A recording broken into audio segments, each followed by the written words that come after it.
Muy buenas, bienvenidos un día más al Mañanero de hoy. Hace más de 30 años, algunos economistas relativamente jóvenes, pioneros del Banco Central y del Tesoro de Nueva Zelanda, se sentaron en una mesa y se preguntaron cómo controlar 2 décadas de inflación de más de 2 dígitos. Una de las ideas que valoraron así a lo loco fue anunciar a toda la ciudadanía que la tasa de inflación debería ser mucho más baja, por ejemplo, del 2%, y que se buscaría ese objetivo. Creo que la idea fue un poco chocante para todo el mundo, afirma Roger Douglas, ministro de Hacienda del partido que colaboró con el Tesoro y el Banco de la Reserva de Nueva Zelanda en la puesta en marcha de esta política. Cito a Roger: anuncié que iba a ser del 2% y se quedó así. Cierro cita. Así nacieron los objetivos de inflación. En el mañanero de hoy quiero tratar la importancia de las narrativas aprovechando un nuevo anuncio de BlackRock con el que busca publicitar su ETF de Bitcoin, por todos conocido ya a estas alturas, y trataré la relevancia de este anuncio poniéndolo en contexto con otras noticias interesantes sobre la inversión en tecnología y un personaje en particular. La historia de cómo se llegó a la idea de que un 2% de inflación es la inflación óptima, la inflación que necesita una economía, puede parecer chocante, pero es totalmente cierta. Para comprobarlo, no hay más que escuchar a Jerome Powell, el jefe de la Fed americana, responder a la pregunta: ¿por qué un 2% de inflación, señor Jerome? Pregunta que le hicieron recientemente y su respuesta fue, cito a Jerome: si esperas que la inflación vaya al 2%, al 2% irá. Cierro cita. Uso esta historia sobre la inflación como sustento de la importancia de las narrativas que usamos para vender ideas, inversiones, objetivos o incluso, pues ya ves, planes para economías y sociedades. No solo con desear que la inflación sea del 2%, se llega al 2%, claro. Apuesto que en Argentina y cualquier otro país que ha sufrido los estragos de la inflación han deseado durante mucho tiempo y muy fuerte que la inflación fuese del 2% sin conseguir que la inflación llegase a esos niveles. Pero es verdad que sí que hay algo de profecía autocumplida en estas cuestiones. Pues si la ciudadanía cree que la inflación será alta, lo que hará será vender la divisa. Por ejemplo, si la gente piensa que mañana el peso valdrá menos que lo que vale hoy, si el peso me permitirá comprar menos patatas mañana de las que podré comprar hoy, pues lo que haré hoy será vender pesos por patatas, lo que hará que dicha inflación sea alta. O sea que sí, algo de profecía autocumplida sí que hay. Pero no es lo único, claro. Un factor importante es la narrativa, como hemos visto. El factor 2, la narrativa sería lo del 2%, el factor segundo sería la credibilidad. Y es que cuando un banco central creíble dice que el objetivo es el 2%, la gente, escuchando a ese banco central creíble, dice: ah, bueno, pues harán lo necesario para llegar al 2%. Si el Banco Central ha perdido toda la credibilidad, la narrativa del 2% es totalmente inútil. Vamos, que no es lo mismo si Argentina te dice mañana: venga chicos, que ahora sí, mañana al 2%, que si te lo dice Alemania, como por ejemplo pasó durante la República de Weimar. Como sabéis, ahí se comieron una hiperinflación bastante seria. Llegó un momento en el que la gente, bueno, no usaba el dinero para nada, mataban caballos por el campo para comer. Bueno, una situación horrible. Bueno, pero esa situación horrible se solventó por el Banco Central, en quien todavía tenían confianza, curiosamente. Y cuando el Banco Central dijo: vale chicos, esto ha sido un pequeño error de cálculo, vamos a empezar de nuevo con un nuevo marco alemán que, bueno, equivaldrá a 1 trillón de los anteriores. Pero empezaremos de nuevo y todo irá bien. Y funcionó. Y es que perder la credibilidad es algo que puede llevar tiempo, curiosamente. En otros casos ocurre rápido, pero en algunos puede llevar bastante tiempo. Katie Wood es un buen ejemplo de este hecho o este suceso. Durante años, Katie Wood, a quien conoceréis posiblemente por ser una inversora, bueno, pues durante años Katie Wood ha llevado un fondo de inversión calificado de innovador. En este tiempo ha creado una narrativa alrededor de su estilo de inversión que habla de progreso, de innovación, de que aquello en lo que ella invierte es el futuro.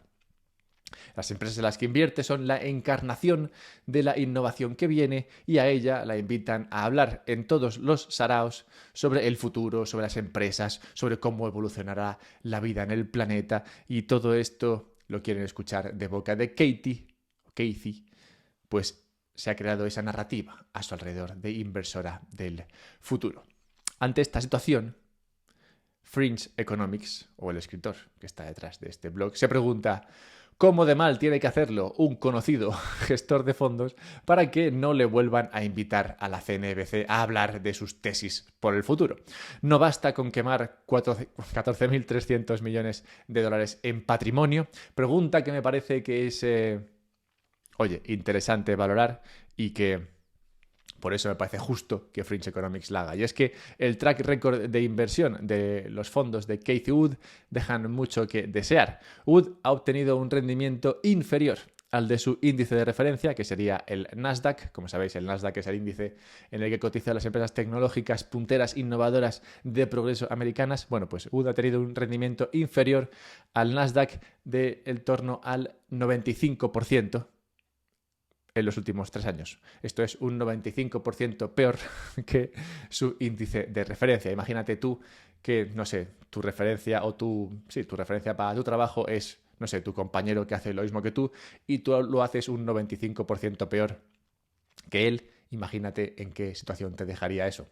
En ninguna buena. Pero Casey parece que es inmune a todo esto. Los fondos de ARK, estos fondos que lleva Cathie Wood y su equipo, destruyeron un valor estimado de 14.300 millones de dólares de los accionistas durante los últimos 10 años, más del doble que la segunda peor familia de fondos de la lista. ARK Innovation, uno de esos fondos, es responsable por sí solo de unos 7.100 millones de dólares de destrucción de valor en el periodo. Pero parece que ni siquiera esta increíble performance negativa le quita a Casey su etiqueta de inversora en innovación, etiqueta que se ganó por invertir en Tesla antes de que Tesla se hiciese un por 10 tras 5 años plana sin hacer nada.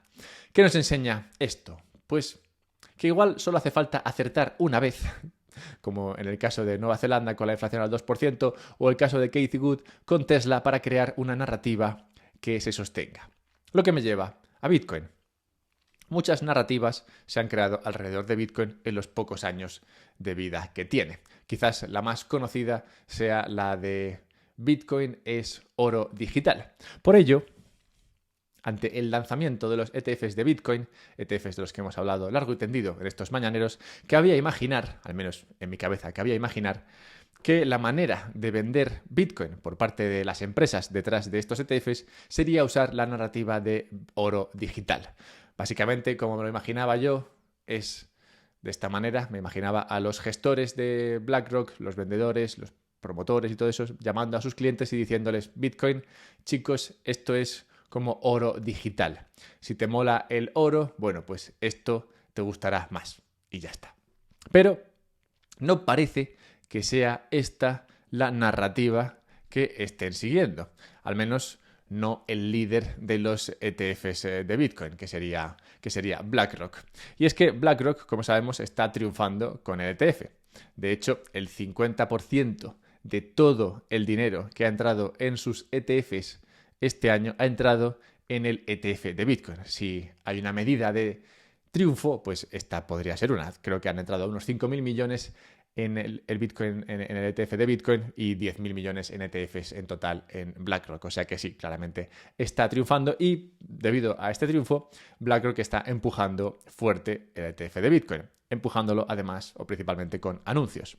Y el último anuncio que han publicado sobre Bitcoin dice, cito, los ETFs de Bitcoin han llegado. Participa en el progreso.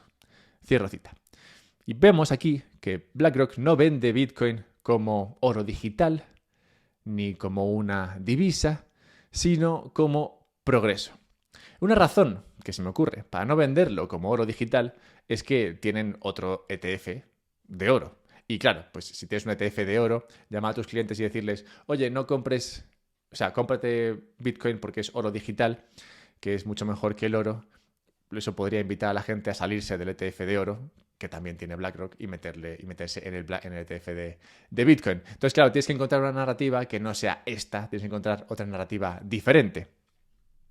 Y ahí es donde entra la narrativa esta que han dado en Tomar, que es la de progreso. Progreso, como palabra y como narrativa, es interesante, porque solo si algo es progreso, por ejemplo, solo se espera que en el futuro esté ahí, básicamente, no se espera nada más. Y que sea más grande o que sea más usado. Si hay algo que puedes vender hoy como progreso y mañana es más grande o lo están usando más veces o por más gente, pues claramente eso era progreso. Es como vender los móviles hace 10 años como progreso, por ejemplo. Si se vendiera como oro digital, por otra parte, tendría que hacerlo como el oro. Es decir, Bitcoin tendría que comportarse como el oro, pero no suele estar muy correlacionado con el oro. Con quien sí lo está, no obstante, es con el Nasdaq. El Nasdaq, de nuevo, el índice de referencia de las acciones tecnológicas. En los últimos 3 años, el Nasdaq ha subido un 34% y Bitcoin un 81%. Aunque en 2022, mientras que el Nasdaq se desangró, Bitcoin subió un 150%. O sea que están correlacionados, pero sobre todo cuando sube y no siempre cuando baja. Sea como fuere, hasta la fecha, cuando los fondos de tecnología como el Nasdaq suben, Bitcoin también lo hace. Lo que podría ser la razón de que vendan Bitcoin como progreso. Pues si una idea se asocia con el progreso, esta es la tecnología. Y recordando la historia de Katie Wood, quien, recordemos, lo hizo un 95% peor que el Nasdaq, a pesar de ser sobre innovación, pues mucho tendría que cambiar la actuación de Bitcoin en el mercado para poder quitarle esta etiqueta de progreso que BlackRock le ha puesto. Así que viendo esto, creo que BlackRock y su departamento de marketing, que cobra bastante más que yo, han ido a lo seguro. Y me parece bien jugado por ellos. Ir por el progreso me parece que es seguro y no parece que en el corto plazo eso vaya a cambiar o se vaya a ver que esa narrativa realmente no tiene peso, lo cual afectaría a la credibilidad y ya hemos visto que la narrativa y la credibilidad es bueno que vayan juntos. Dicho todo esto, sería mejor minar Bitcoin que comprarlo a través de un ETF. Bueno, de eso vamos a hablar ahora en breve, pero dejadme 30 segundos para recordaros que podéis suscribiros a la newsletter de un podcast sobre Bitcoin en la página web del podcast, un podcast sobre Bitcoin. Si tenéis algún problema al suscribiros, escribidme en Twitter o en algún sitio, porque algunas personas lo están pasando mal para suscribirse. Espero que no sea un problema grave.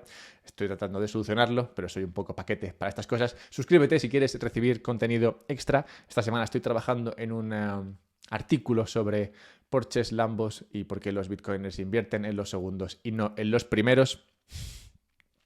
Y recordad que podéis ayudaros al tiempo que me ayudáis si compráis Bitcoin a través de Relay. Relay os permite comprar Bitcoin de manera fácil, rápida, sencilla y relativamente privada, así que por eso lo recomiendo. Y además puedes guardar ese Bitcoin luego en una Bitbox, que es un dispositivo, un USB, donde puedes autocustodiar tu Bitcoin para que esté seguro en tu bolsillo y no en el de otro, como puede ser BlackRock. Pero como digo, o como anunciaba, es posible que sea mejor minar que comprar. Encontré el otro día un informe sobre minería de Bitcoin en el cual salía una idea que no había tenido en cuenta antes. Como todos sabéis en este punto, minar Bitcoin significa cambiar energía por Bitcoins. Tú metes ahí energía en un minero, que es un aparatito del tamaño de, no sé, un pequeño aire acondicionado, y esto hace lo suyo y al final de lo suyo a ti te llega Bitcoin a un monedero que tú pones. Total, que cambias energía por Bitcoin a través de un aparatito. Y claro, esto implica que el coste de minar es básicamente la energía y, bueno, también el equipo ese. Pero bueno, el coste, digamos, variable es la energía. De acuerdo a este estudio, por tanto, dice, durante los mercados alcistas, la minería es el mejor método para exponerse a la revalorización del precio de Bitcoin, ya que su coste de electricidad es fijo, lo que le permite adquirir Bitcoin por un mismo precio a lo largo del tiempo, mientras que los compradores al contado se ven obligados a adquirir Bitcoin a precios más altos. Idea interesante que, como digo, no había tenido en cuenta antes, y es que es verdad, salvo que la energía se vuelva muy loca de repente, como pasó, no sé, en 2021, por ejemplo, tú por lo general estarías comprando Bitcoin con un coste de energía fijo. Y es que tú minas con energía, como digo, y recibes Bitcoin. Mientras que si tú pretendes comprar ese Bitcoin en el mercado, sí que tendrás que hacerlo al precio en el que esté en el mercado, lo cual pues está bien cuando el mercado está plano o incluso cayendo, pero se complica cuando el mercado empieza a subir. Por eso comentan en este estudio que es generalmente mejor minar Bitcoin en un mercado alcista que dedicarte a comprarlo. Lo que al tiempo soporta la tesis anterior que tenía yo, que es que generalmente minar es mal negocio. Es verdad, generalmente minar es mal negocio, te da poca rentabilidad, tiene costes que no puedes controlar, el ajuste de dificultad siempre está ahí para dar un poquito por saco. Pero bueno, en mercados alcistas es teóricamente la mejor opción. Así que nada, ten esto en cuenta si piensas que el mercado estará alcista durante el próximo año y pico. Y dejadme que hable un momento sobre la relación entre el chocolate y la vivienda. Os parecerá que no están muy relacionados.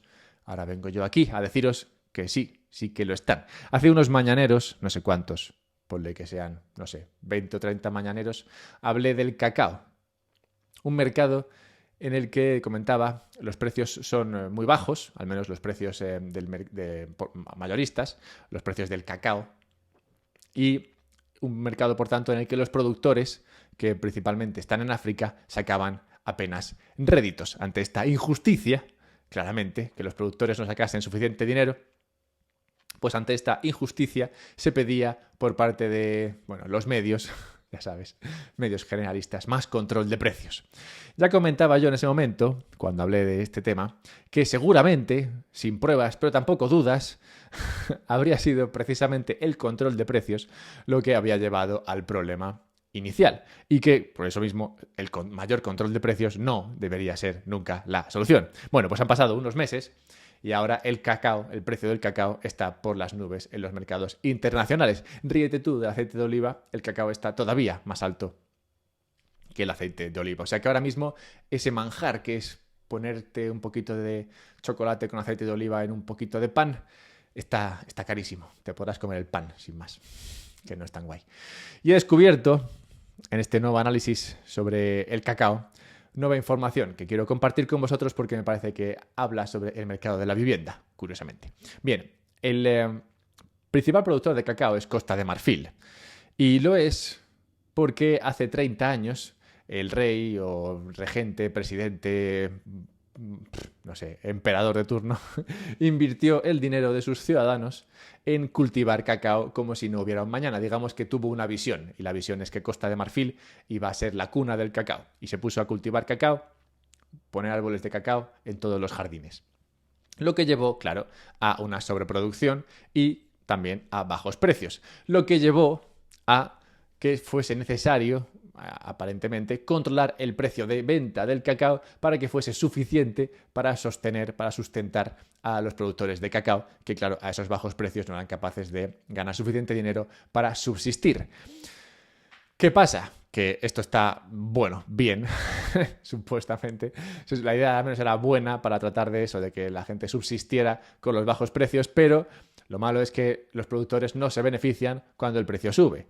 Al menos no los cultivadores. Seguramente el emperador presidente de turno sí que se beneficie. Bueno, pues el precio sube mucho en el mercado internacional, pero los productores siguen vendiéndolo al precio fijado por el gobierno de Costa de Marfil.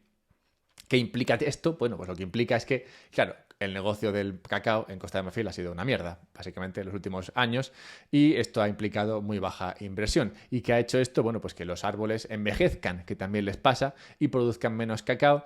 Por tanto, Costa de Marfil ya no produce tanto y esto lleva a que el precio del cacao esté subiendo mucho en los mercados. Que esto, se soluciona solo porque realmente lo que implicará será que plantarán cacao en otros sitios, como en Sudamérica, y ya está, no pasa nada. Pero, simplemente quería compartir esto para que veáis que al final, efectivamente, era el control lo que había llevado a la situación y mayor control no te sacará de ella. Y es que no es que soy tampoco muy fan yo del chocolate, como un poco de vez en cuando, pero me parece interesante esto porque se aplica a la vivienda. También la vivienda siendo un mercado en el que vemos que se controla mucho y, curiosamente, nos encontramos con falta de vivienda. Hace poco leía la historia de un tipo que se dedica a gestionar alquileres en Estados Unidos, alquileres de viviendas unifamiliares. Y lo que comentaba este señor en su experiencia gestionando más de 400 de estos alquileres unifamiliares era bastante turbio. Y hablaba de que mayores controles a la vivienda y al alquiler lo que estaban haciendo es subir los costes, y subir los costes de las personas que se dedican a alquilar inmuebles hace que alquilen menos inmuebles. Es decir, sacan inmuebles del alquiler y no los ponen ahí porque les cuesta más dinero llevarlos. Como hay menos inmuebles al alquiler, sube el precio de todos los alquileres, lo cual empuja a que se trate de ayudar más al que alquila, lo cual sube todavía más los costes y los controles a aquellos que se dedican a poner inmuebles al alquiler, lo cual reduce todavía más las viviendas en alquiler. Vamos, que es el control y esos costes que se tratan de imponer para tratar de solucionar un problema lo que hace o que lo que exacerba el problema. Y como veis, esto se aplica tanto al cacao como a las casas. En resumen, sube las casas y el chocolate está caro, así que la situación es totalmente terrible. Ante esto, Boris Johnson pide Bitcoin. Boris Johnson, conocedor de la situación traumática en la que vive el mundo, como digo, por la falta de vivienda y de cacao, pedía hace poco, de acuerdo a Tucker Carlson, $1 millón en dólares, oro o Bitcoin por entrevistarse con dicho periodista Tucker Carlson. Bueno, no sabemos si esto es verdad o es mentira. Es gracioso que pidiese dólares, oro o Bitcoin. Si es verdad, pues oye, ole por Boris. Y es que es importante guardar bien la riqueza en estos momentos, como veo, o como decía antes, tan tenebrosos. Un pequeño aparte que quiero hacer aquí, y es que Boris Johnson, conocido expresidente de Inglaterra, no se llamaba Boris. Boris es su apodo, se llama Alex. Pero él decidió ponerse el apodo de Boris en el instituto y a pesar de ser un apodo, llegó a ser presidente de Reino Unido. Para que veáis que puedes hacer muchas tonterías y aún así llegar lejos. Bien, dejadme que cierre con la necrológica de hoy, con no otro que Nathaniel Gordon, a quien no conoceréis seguramente, pero este fue un esclavista que se dedicó al tráfico de esclavos entre África y Estados Unidos y fue el único acusado y condenado a la horca y ejecutado por precisamente traficar por esclavos. Que tú dirás, bueno, pues solamente uno, probablemente deberían haber muerto más. Sí, esa es una forma de verlo. Otra forma de verlo es pensar que en Inglaterra y Estados Unidos se persiguió a aquellos que traficaban con esclavos y se llegó incluso a ejecutar a uno, que ya es mucho más de lo que se puede decir del resto de sociedades del planeta que durante siglos y siglos han impuesto la esclavitud en sus tierras. Pensemos en esto durante el día, pero no mucho porque es un poco triste. Compartid el contenido si os gusta, suscribiros, dadle like, no sé, hacer cosas, porque así llega a más gente y si más gente encuentra este contenido tendrás más gente con la que hablar de esto y encontrarás más gente que piensa de esta manera, que es claramente la forma correcta de pensar, al menos en tu opinión, si no, no estaréis escuchándolo. Un abrazo, comprad Bitcoin a través de Relays si queréis y guardadlo en una Bitbox. ¡Hala! Ya está ahí.